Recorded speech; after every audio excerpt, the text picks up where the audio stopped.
بڑا ہی بدنصیب ہے وہ شخص جنہوں نے اس مہینے کو پایا اور اپنے سابق گناہوں کو مٹا نہ سکا، اپنے گناہوں کی تلافی نہ کرا سکا۔ یا ایھا الناس اتقوا ربکم الذی خلقکم من نفس واحدہ وخلق منها زوجها وبث منهما رجالا کثیرا ونساء واتقوا الله الذي تساءلون به والارحام ان الله كان عليكم رقيبا۔ يا أيها الذين آمنوا اتقوا الله وقولوا قولا سديدا يصلح لكم أعمالكم ويغفر لكم ذنوبكم ومن يطع الله ورسوله فقد فاز فوزا عظيما۔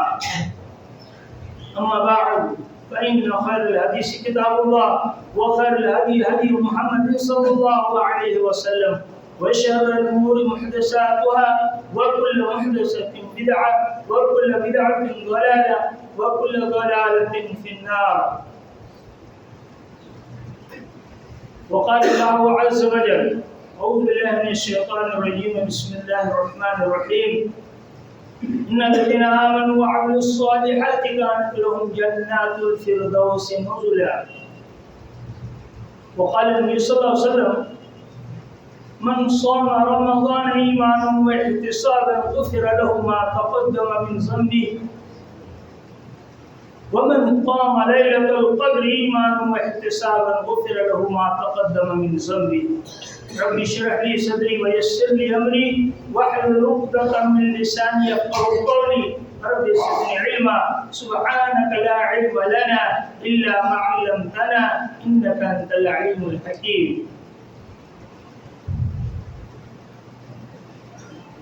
تمام قسم کی حمد و ثنا صرف اور صرف اللہ رب العالمین کے لیے لائق ذبح ہے۔ سبحان اللہ و بحمدہ سبحان اللہ العظیم۔ بعدہ تمام انبیاء علیہ السلام پر اور خصوصاً آخری نبی و رسول محمد رسول اللہ صلی اللہ علیہ وسلم پر ہدیہ درود السلام ہو۔ اللہم صلی علیہ اللہم صلی علیہ وبارک وسلم۔ معزز سامعین و سامعات، آج کے اس خطبہ مسنونہ میں آپ کے سامنے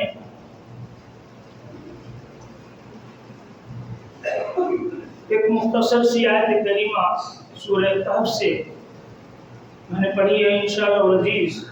اسی آیت ربانی کے ضمن میں چند باتیں عرض کرتے ہوئے اور اسی کے ساتھ دو حدیث رسول بھی میں نے آپ کے سامنے پڑھی ہے۔ اللہ تعالیٰ سے ہم دعا کو ہیں کہ بار الہ ہمیں حق بات کہنے، حق بات سننے اور حق بات پر عمل کی توفیق دے، آمین۔ معزز دینی بھائیوں،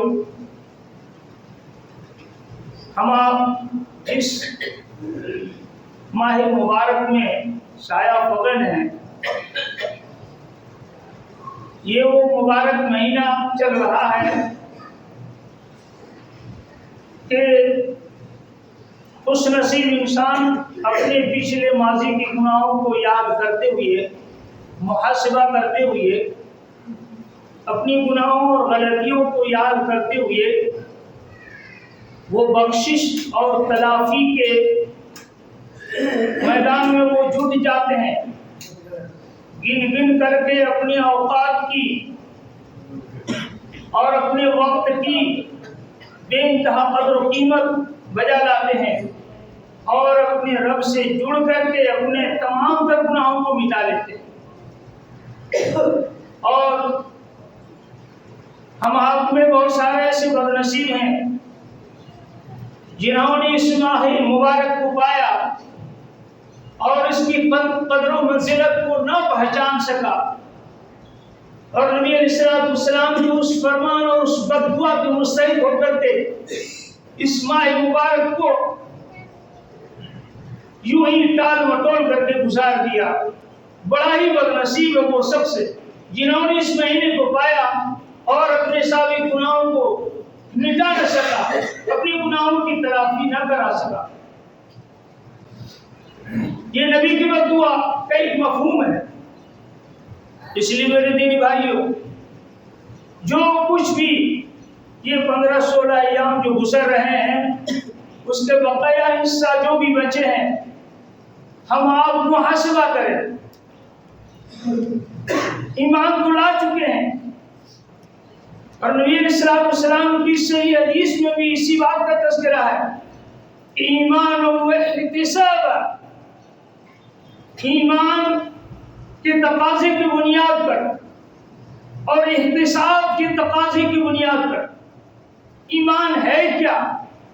ایمان صرف ظاہری طور پر ٹوپی داڑھی کرتا پاجامہ پہن لینے سے ایمان نہیں کہا جا سکتا ہے، بلکہ عمل کی بنیاد پر، عقیدے کی بنیاد پر، رب کی ربوبیت پر ایمان اور الوہیت پر ایمان کس طرح سے لایا جائے، اس سے کس طرح ڈرا جائے، کس طرح خوف کھایا جائے. اسی لیے اللہ تبارک و تعالیٰ نے سورہ بقرہ میں بھی جو مومنوں کو اس ماہ مبارک کی فرضیت کے بارے میں ارشاد فرمایا، یا ایھا الذین آمنوا کتب علیکم الصیام کما کتب علی الذین من قبلکم لعلکم تتقون. تقوی کی بنیاد پر ہمارے اعمال ہونی چاہیے. میرے دینی بھائیوں، اس ماہ مبارک کی ایک چھوٹی چھوٹی عبادتیں اعمال صالحہ کی شکل میں جو ہم آپ پیش کریں گے بڑی اہم اور اہمیت کی حامل ہے. اس لیے آئیے ہم سب سے پہلے رب العالمین کے سامنے سر سجود ہو کر کے اپنی گناہوں کی تلافی کے لیے جڑ جائیں، ورنہ پھر گیا وقت پھر ہاتھ آتا نہیں. پچھتاوے کے بغیر اور بعد میں پچھتانے سے کوئی فائدہ نہیں ہوگا. اس لیے نبی علیہ السلام کی حدیث کی روشنی میں من صام رمضان ایمانا و احتسابا غفر له ما تقدم من ذنبه. جو انسان رمضان کے روزے کو اس بنیاد پر رکھتا ہے، ایمان اور احتساب کی بنیاد پر، ایمان اور احتساب کے تقاضے کی بنیاد پر، تو غفر له ما تقدم من ذنبه. اللہ تبارک و تعالیٰ ان کی ان دو کیفیت کو دیکھ کر کے ان کے پچھلے سارے گناہوں کو معاف کر دیتا ہے. اللہ اکبر. ایک انسان، یہ انسان کا ڈھانچہ کتنے گناہوں سے جڑا ہوا ہوتا ہے یہ ہم آپ سب کو معلوم ہے. ایک انسان کی زبان سے جو غلطیاں ہوتی ہے، بری الفاظ نکلتے ہیں، یہ سب کو پتا ہے. اچھے برے الفاظ کی کسوٹی میں انسان جب وہ بولنا چاہتا ہے تو نہ جانے کس کس قسم کی جرم کی باتیں نکل جاتی ہیں، واللہ اعلم. تو یہ انسان کا ڈھانچہ جو ایک سراپا گناہ کا پتلا ہے، گناہوں کا ڈھانچہ ہے، گناہوں سے جڑا ہوا ہے، اسی گناہوں کی تلافی کے لیے اللہ تبارک و تعالیٰ نے اس ماہ مبارک کو اس امت کے اوپر فرض قرار کیا اور اس ماہ مبارک کے روزے کو اس امت کے لیے فرضیت کا درجہ دے دیا تاکہ اس ماہ مبارک کے ذریعے سے اس امت کے گناہوں کو معاف کر دیا جائے اور دنیا میں وہ گناہوں سے پاک صاف ہو کر کے اپنے رب سے ملاقات کرے. اس لیے میرے دینی بھائیوں، بڑی احترام کے ساتھ یہ بات کہی جا رہی ہے، ان اوقات کی قدر و قیمت کریں، جانے پہچانے اور اپنے گناہوں کی تلافی کے لیے جٹ جائیں. ہم آپ گنہگار ہیں، ہم سے گناہیں سرزد ہوتی ہیں، گناہ عطا ہو جاتا ہے، انسان گر جاتا ہے.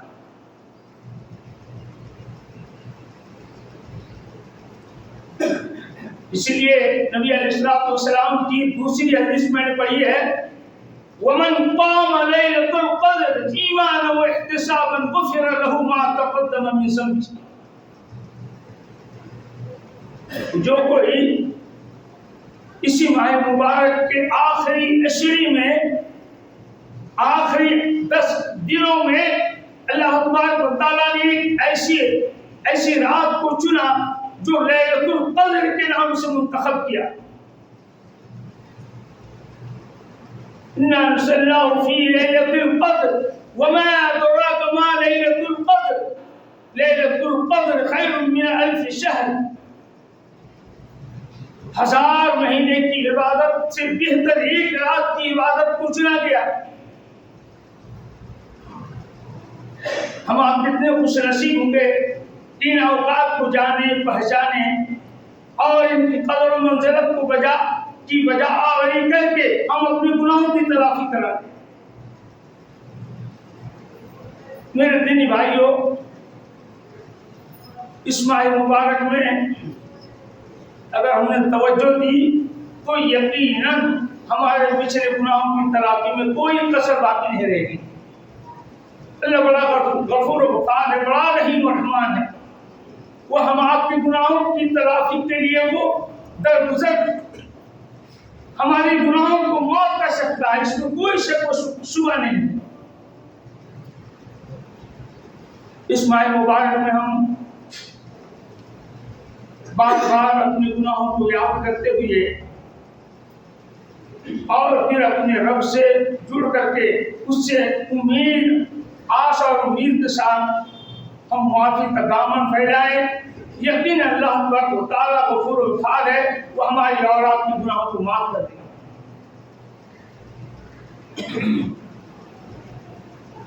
جو آیت کریمہ میں نے تلاوت کی ہے، اس آیت کریمہ میں اللہ تبارک و تعالیٰ نے ارشاد فرمایا ان الذين آمنوا وعملوا الصالحات كانت لهم جنات الفردوس نزلا. یقیناً وہ لوگ جو ایمان لاتے ہیں اللہ کی ذات واحد پر اور پھر عمل صالح کرتے ہیں. عمل صالح کرنے کے بعد اللہ تبارک و تعالیٰ اس کی عوض میں اس کے بدلے میں ان کو جنت الفردوس جیسی جگہ ہے جو بڑی بہترین جگہ منتخب کر رکھا ہے، وہ عنایت کر دیتا ہے. ہم آپ اگر روزہ رکھتے ہیں، تکلیفیں ہوتی ہیں، پریشانیاں آتی ہیں، تو کیا اس کے بدلے میں اللہ اس کا جزا اور بدلہ نہیں دے گا؟ نبی علیہ السلام کی ایک پیاری حدیث ہے جو حدیث قدسی ہے. آپ صلی اللہ علیہ وسلم نے فرمایا کہ اللہ فرماتا ہے الصوم لی وانا اجزی. روزہ میرے لیے ہے اور میں اس کو بدلا دوں گا. کتنا دوں گا، کیسا دوں گا، یہ معاملہ اللہ کے ہاتھ میں. بھوک اور پیاس کی شدت کو برداشت کرتے ہیں، اپنے خواہشات نفسانی کو کنٹرول میں لاتے ہیں، پھر اللہ کی عبادت و ریاضت میں لگ جاتے ہیں. اللہ بڑا خوش ہوتا ہے، اپنے بندے کی شہادت سے وہ خوش ہو کر کے ان کی پچھلے گناہوں کو معاف کر دیتا ہے اور اس کے بدلے میں اسے نہ جانے بڑی بڑی نعمتوں سے نوازتا ہے اور پھر اس کے لیے خاص دروازہ منتخب کر دیتا ہے. جا تیرے لیے یہ دروازہ ہے، جنت میں اپنا بسیرا ڈال دے. اور گناہوں کی تلافی کے لیے اللہ تعالیٰ نے ایسی آیتوں کے ذریعے سے ہمیں خوشخبری دی کہ ان الحسنات یذھبن السیئات. اگر ہم آپ نیکیاں کر رہے ہیں تو یہ نیکیاں ضائع ہونے کو نہیں ہے، بلکہ ایک ایک نیکیاں اس مہینے میں بے انتہا اجر و ثواب کے پیمانے پر پہنچ کر کے ایک انسان کی گناہوں کی تلافی کا سبب بن سکتا ہے. مثلا ان ایام کے نفل روزے کا ثواب اگر فرض روزے کے مترادف یا فرض روزے کے جیسا اگر ہو تو اندازہ لگائیے سنن و نوافل پڑھنے والے کا کیا خوشخبری کا کیا معاملہ ہوگا.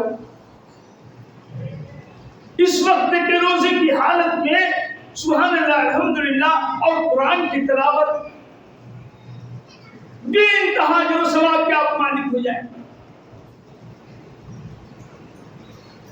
جس قرآن کو اللہ تبارک و تعالیٰ نے اسی ماہ مبارک میں نازل کیا، شهر رمضان الذي انزل فيه القرآن هدى للناس وبينات من الهدى والفرقان. یہ ماہ مبارک ہے اس بنیاد پر بھی کہ اس ماہ مبارک ہی میں قرآن جیسی بابرکت کتاب کو نازل کیا گیا اور یہ پوری کائنات انسانیت کی رشد و ہدایت کا بہترین گلدستہ. یہ الگ سی بات ہے کہ انسان اس کو مانے یا نہ مانے. اس کا ایک حرف پڑھا جائے تو 10 گنا مٹ جاتے ہیں, 10 درجے بلند ہو جاتے ہیں, 10 نیکیاں ملتی ہیں. اور 10 نیکیاں ایک نیکی جو 700 تک واللہ یضاعف لمن یشاء, اللہ اس سے بھی زیادہ مزید عطا کرے گا. نیکیوں کا معاملہ کچھ اس طرح سے ہے کہ اللہ کے ساتھ جس طرح سے آپ ایمان اور اخلاص اور تقوی کی بنیاد پر, جس طرح سے عبادت و ریاضات کی بنیاد پر اگر اپنے رب کو جس حساب سے, جس تقوی کی بنیاد پر آپ اپنے رب سے جڑ رہے ہیں, عبادت کر رہے ہیں, اس کا معاملہ اس کے بدلے میں, اس کی مٹھاس میں, اس کی الفت میں اور اس چیز میں, اس کی چاشنی میں بے انتہا آپ کو لذت محسوس ہوگی. اس لیے عبادت کا طور و طریقہ بھی, ان کا معیار بھی بڑا اچھا ہونا چاہیے. اللہ کی عبادت کا طور و طریقہ کی معیار کو جب آپ دیکھیں گے, پرکھیں گے, جانچیں گے, خود اپنے آپ کو محاسبہ کریں گے کہ اللہ نے ہمارے لیے یہ قیام کتنا اچھا بنایا کہ اس انداز سے اپنے رب کے حضور کھڑے ہو جاؤ اور اپنے رب کو منانے کی کوشش کرو. بعد اب کھڑے ہو کر کے ہم اپنے رب کی عبادت و ریاضت میں کھڑے ہو جاتے ہیں.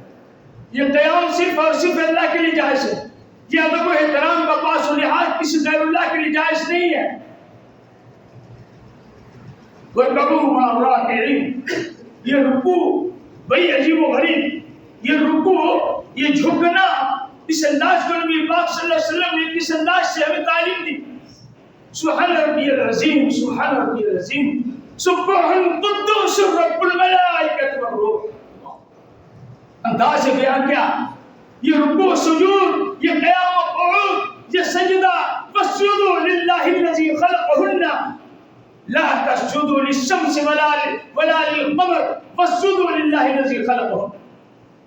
یہ چاند اور سورج کے سامنے لوگ سجدہ نہیں ہو جاتے ہیں, اسی مناجات کرتے ہیں. نعوذ باللہ من ذالک. یہ مشرکان عمل سے اللہ تعالیٰ نے بہت پہلے روک دیا تھا اور کہا تھا کہ نہیں, اس چاند اور سورج کی تخلیق جس نے کی ہے اس کی عبادت کی جائے, اس کی سجدہ کی جائے, اس کو پوجا جائے. لا تسجدوا للشمس ولا للقمر, یہ چاند اور سورج کی پرستش نہ کی جائے. فاسجدوا للہ الذی خلقہن, بلکہ چاند اور سورج جو اٹھتے اور بیٹھتے ہیں, جس کو اس نے پیدا کیا, اس کی پرستش ہونی چاہیے, اس رب تعالیٰ کی پوجا پاٹ ہونی چاہیے. بلکہ معاملہ تو یہ ہے کہ الشمس والقمر بحسبان, یہ چاند اور سورج جس کی لوگ پوجا کرتے ہیں, یہ چاند اور سورج بھی اٹھتے بیٹھتے اور اللہ کی تسبیح و تحلیلات بیان کرتے ہیں. اللہ اکبر. سورہ رحمان میں اللہ تعالیٰ نے اس کے اٹھنے, بیٹھنے, ڈوبنے, چاند اور سورج اس کی بنانے کے مقصد کو اجاگر کر دیا ہے کہ یہ چاند کو ہم نے رات کے اندھیری کو اجالا میں تبدیل کرنے کے لیے اور دن کے اجالے کو برقرار رکھنے کے لیے یا دن پیدا کرنے کے لیے ہم نے سورج کو پیدا کیا. تو یہ چاند اور سورج اللہ کی تسبیح اور تحلیل بیان کرتے ہیں, گویا اللہ کی عبادت کرتے ہیں. اور ہم انسان ہیں کہ اللہ تعالیٰ نے ہمیں حیوان سے حیوانیت کے درجے میں لا کر کے رکھ دیا کہ اتنا اچھا ڈھانچہ رہنے کے باوجود دل و دماغ اور ساری چیزیں جو قدرت کی بنائی ہوئی بڑی بڑی نعمتیں ہم پر فٹ کی گئی ہے, لیکن افسوس افسوس, لقد خلقنا الانسان فی احسن تقویم, یہ ڈھانچہ انسان کا بڑا خوبصورت ڈھانچہ, سوچنے سمجھنے حلم و علم ہر طرح سے نوازا، لیکن اسی ڈھانچے نے جب راستے سے پٹری پلٹی تو رب نے اس کے نام کو بدل دیا، کالانعام بل ہم اضل، بڑا بیکار انسان ہے جو پائے سے بدتر ہے. کہ میری مخلوق کی جس کو میں نے پیدا کیا اس کی پوجا شروع کر دی. اللہ اکبر. اللہ نے متنبہ کیا ہے عبادات کے معاملے میں ذرہ برابر ریا و نمود نہیں ہونی چاہیے. خلوص للہیت کے ساتھ تقویٰ کی بنیاد پر، شرک و بدعات سے بالکل بالا تر ہونی چاہیے. اس کی عبادت چاہے جس شکل میں آپ کریں. یہی وجہ ہے اس ماہ مبارک میں ہم اپنے رب کو ان کی عبادت میں، ان کی مناجات میں اور اعمال صالحہ کی بنیاد پر جو بھی نیک اعمال پیش کریں خلوص للہیت کے ساتھ. ورنہ میرے دینی بھائیوں، یہ ریا اللہ کو پسند نہیں ہے. یہ دکھاوا انسان کی جو یہ ایک روش ہے اور ایک ڈھانچہ ہے، ایک رسم و رواج ہے، یہ اللہ کو پسند نہیں ہے. ورنہ اللہ کو ایک انسان کی شکل و صورت، اس کے قیام و قعود، رکوع و سجود اور پھر سجدے سے فارغ ہونے کے بعد سلام پھرنے سے پہلے اس کے سارے گناہ کو اللہ معاف کر دیتا ہے. اللہ اس بنیاد پر اس کے انداز عبادت کو دیکھ کر کے رب اتنا خوش ہوتا ہے کہ بندے کی اس ادا کو دیکھ کر کے، اس کی اس مناجات اور اس طریقے کو دیکھ کر کے سنت رسول کے مطابق عمل کرنے کی وجہ سے اللہ تبارک و تعالیٰ نے اس کے سارے پچھلے گناہوں کو معاف کر دیا. اس لیے گناہ مٹانے کا یہ موسم چل رہا ہے، یہ موسم بہار ہے. ہم اپنے پچھلے سابق گناہوں کو یاد کر کے، چھوٹی بڑی گناہوں کو یاد کر کے روئیں دھوئیں اور پھر قرآن کی تلاوت کریں، جس کے ایک حرف پڑھنے سے 10 نیکیاں ملتی ہے، 10 گناہ مٹ جاتے ہیں، 10 درجے بلند ہو جاتے ہیں.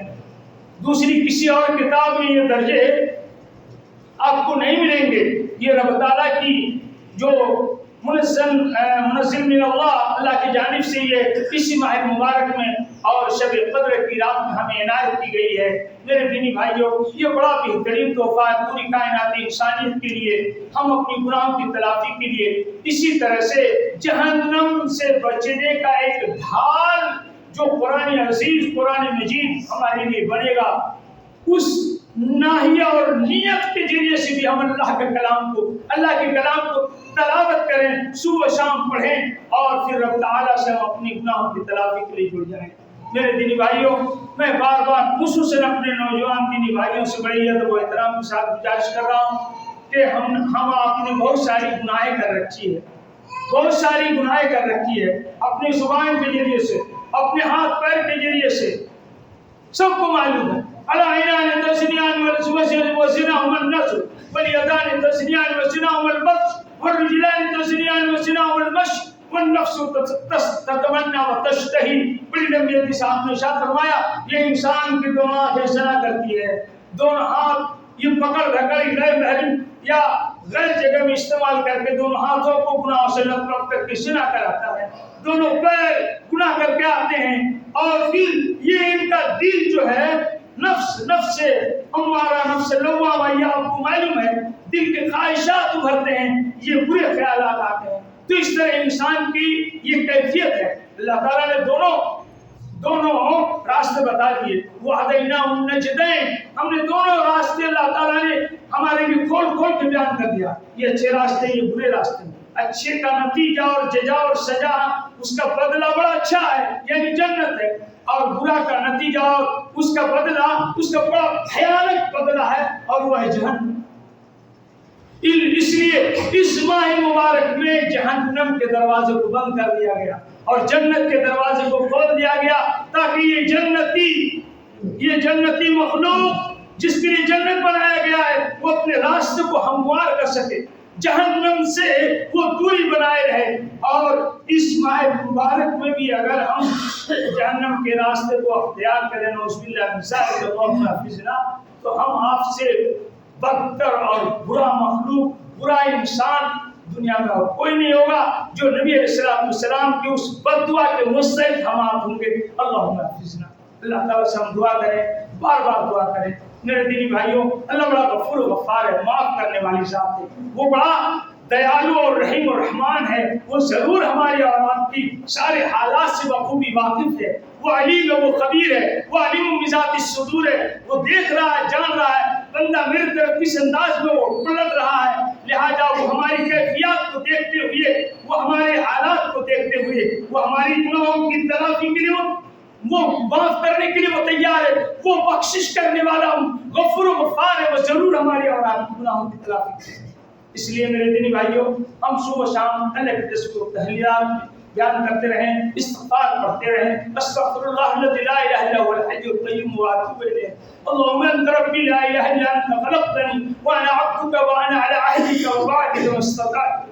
اعوذ بک من شر ما صنعت. ابو لك بنعمتك علی وابو لك بذنبی فاغفر لی فانه لا یغفر الذنوب الا انت. یہ سب ایسے الفاظ ہیں, ایسی دعائیں ہیں اور ایسے استغفار ہیں کہ اگر اللہ راضی ہو جائے, خوش ہو جائے, ایمان اور یقین اور احتساب کے ساتھ اگر ہماری یہ کلمات اللہ کو قبول ہو جائے, اللہ پسند کر لے, خدا کی قسم ہمارے لیے بڑا پار ہے. ہم آپ جنتی ہیں, اس میں کوئی شک اس میں نہیں. اس لیے میرے دینی بھائیوں, ہم آپ استغفار کریں اور اپنے گناہوں کی تلافی میں جڑ جائیں, اور اس ماہ مبارک میں جو بھی ایام باقی رہ گئے ہیں ان کی قدر و منزلت کو پہچانے اور رب تعالیٰ سے جڑ جائیں. اور میں بار بار بڑی ادب و احترام کے ساتھ گزارش کروں گا کہ جو بھی نیکیاں چھوٹی بڑی ہم آپ رب کے سامنے پیش کریں, وہ ریا و نمود سے بالکل پاک و صاف ہونی چاہیے, دکھانے کے لیے نہیں کہ ہمیں امام صاحب دیکھ رہے ہیں یا مکھیا منظر دیکھ رہے ہیں. من صلی یرائی فقد اشرک ومن تصدق یرائی فقد اشرک. بڑی نبی حدیث صاحب نے ارشاد فرمایا صلی اللہ علیہ وسلم, دکھانے کے لیے کوئی نماز بھی پڑھتا ہے وہ مشرک ہے. مشرک کا نام ہے نہیں, اللہ اس کو پسند نہیں کرے گا. تو اللہ تبارک و تعالیٰ کے لیے جو بھی ہم پیش کریں, عبادت کی جو بھی شکلیں ہیں, عبادت بدنی ہو, عبادت مالی ہو, جو بھی شکل ہو, عبادت کے نام سے جو بھی ہم اللہ کے لیے پیش کریں, رکوع سجود قیام و قعود استغفار دعا اور جو بھی طریقہ ہو سبحان اللہ وغیرہ وغیرہ, قعود وعلی جنوبہم, کروٹ بدل کر کے سوتے سمے جس طرح سے آپ اللہ کو یاد کریں وہ عبادت یقیناً قابل تسلیم ہے, لیکن خلوص للہ کے ساتھ تقویٰ کی بنیاد پر ہونی چاہیے. اس لیے اللہ تعالیٰ سے ہم دعا کرتے ہیں, بار بار دعا کرتے ہیں کہ مولا کریم, ہم انسان ہیں, انسان فطرت کا یہ تقاضا ہے کہ انسان مرکب مع الخطاء والنسیان. مولا کریم ہم سے گناہ سرزد ہوئی ہے, ہم گنہگار ہیں, ہم گناہ کا پتلا ہے, ہم سے بہت ساری چھوٹی بڑی گناہیں ہوئی ہے اللہ, لیکن تو معاف کرنے والی ذات ہے. اللہم انت الغفور الرحیم, اللہم انت ارحم الراحمین, اللہم انت ربی لا الہ الا انت خلقتنی وانا عبدک وانا علی عہدک ووعدک ما استطعت. اعوذ بک من شر ما صنعت. ابو لک بنعمتک علی وابو لک بذنبی فاغفر لی فانه لا یغفر الذنوب الا انت. استغفر اللہ الذی لا الہ الا انت لا الہ الا انت سبحانک انی کنت من الظالمین. ربنا تقبل منا انک انت السمیع العلیم. وصلی اللہ علی نبی الکریم. آمین یا رب العالمین. مولا کریم ہمیں جو بیمار ہیں, جو پریشان حال ہیں, دکھ درد کے شکار ہیں, اللہ ان کو اپنے عدل و کرم سے ان کے گناہوں اور غلطیوں کو معاف کر دے, انہیں صحت عاجلہ کاملہ عطا فرما. آمین یا ذا الجلال والاکرام. ربنا تقبل منا انک انت السمیع العلیم. وصلی اللہ علی نبی الکریم. آمین یا رب العالمین. بارک اللہ لنا ولکم فی القرآن العظیم.